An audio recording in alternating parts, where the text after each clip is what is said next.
So Rob, your specialty is lighting and lighting technology since your early days where it was just that simple arm light. And gas lanterns. I suppose there's no place for gas lanterns on the trade show floor anymore. That was ahead of my time. Okay. Oh, really? We're about the same age. So what should exhibitors know these days about lighting on the trade show floor? I think the first thing they need to know is that there's a big difference between an unlit or a poorly lit booth and a well-lit booth. And well-lit doesn't have to mean a huge expenditure of dollars. You have less than 30 seconds to attract the attention of an attendee on the trade show floor. After the crisis of 9/11, we talked about having more targeted buyers and more influential buyers on the trade show floor. It's only become more and more true as time has gone on. And now as we emerge from a pandemic with smaller audiences, it's even more important who the buyer is on the floor.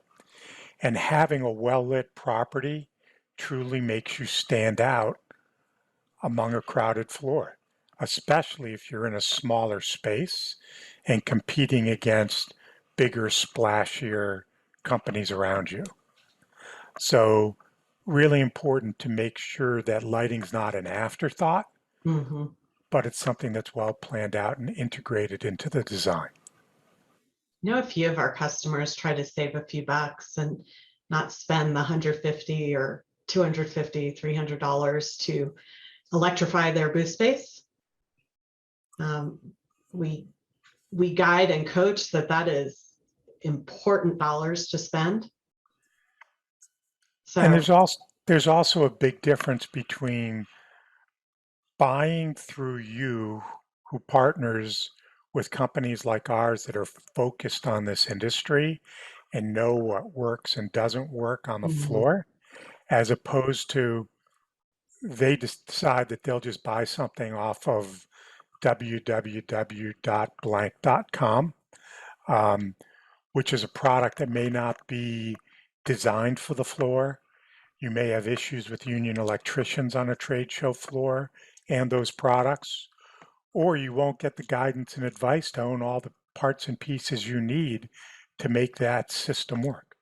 Yeah, duct taping lights at the top of your exhibit is not a professional look, is it? Correct. That's what you get if you don't go to a specialized solution provider for lighting.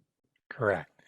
What are some of the innovations that you've seen in the last half decade or so? We'll go back way back past that pandemic blip and our other issues. What are you seeing that's exciting out there that people should look at? It's the continued evolution of LEDs, and what can be done in a small envelope and deliver a big pack of punch. And that's whether it's white light and the correct color temperature of white light to have the impact that you want, to programmable changing colored light, or some people refer to it as RGB lighting or RGBW lighting, and that can get done economically now. And it doesn't have to be in a big splashy way. It can be in controlled spaces within an environment to still draw special attention to something within a space, like a new product introduction. Yeah, it's amazing. Moth to a flame. It really is very, very true. We've got eyes drawn to either your phone or something else that's bright and flashy, or maybe not flashing, but at least moving.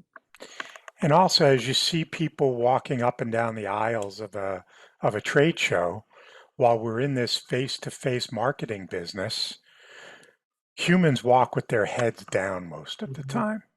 They want to avoid that eye-to-eye contact. Good lighting, color, and motion are ways to get people to pick their heads up and have to engage. So it's a critical element within that setting. What's fascinating to me is that those technologies really used to be the dominion of the bigger exhibitors. You really had to be a bigger exhibitor to be able to invest in those, but not true anymore. It's really just being able to, it's not even adding much cost. It's just adding a little bit of attention in your program for it. Exactly, and the right touch in the right space. Exactly.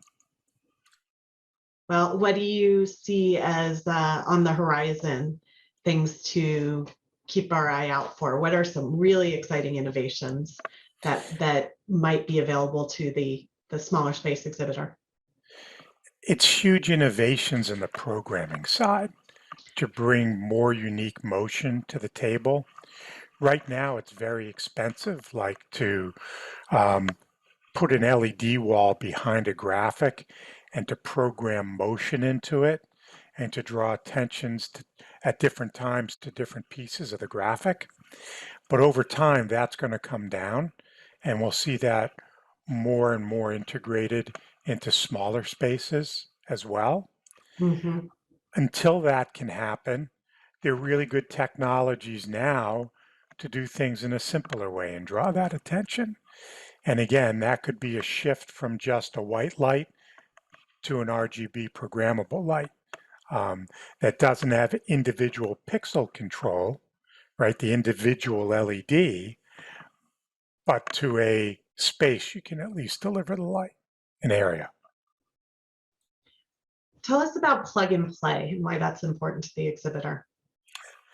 Yeah, so at my company, we develop all of our lighting to be plug and play as opposed to having to solder something on site or to wire things together and then have to encapsulate it in a metal box to keep it safe. The truth is, plug and play is important for a few reasons. One is safety. It's built-in safety for the exhibit floor. Two, it minimizes the need for labor or long stretches of labor on a trade show floor, whether that's union or non-union labor. And truth be told, if you sit down and do a financial analysis of it, the cost of the product becomes nothing compared to the cost of labor, either in your warehouse to wire things up or on the shop floor or on the trade show floor. So what we like to say is look at the total cost of use. It's not just what a product costs, it's what does it cost to use the product. And when it's nice and enclosed, that's when the show floor stewards, the electrical stewards, are likely to say you're good to go, as opposed to needing to hire hours and hours and hours of that costly labor, as you're saying. That's right. And also as aesthetically, we're able to deliver lighting in smaller packages now. And ideally, from my perspective, you should never see the light fixtures and they should just do their job. And what people should see is the great designs that you folks do that draw the attention of people in and those products that are on display. Mm-hmm. Exactly. It's about us making our clients' product the star and really Right. bringing attention to that. It's not about what we've designed into it. So That's right. thank you, Rob, for sharing some of those innovations and ideas for us. Thanks for including us, Nicole.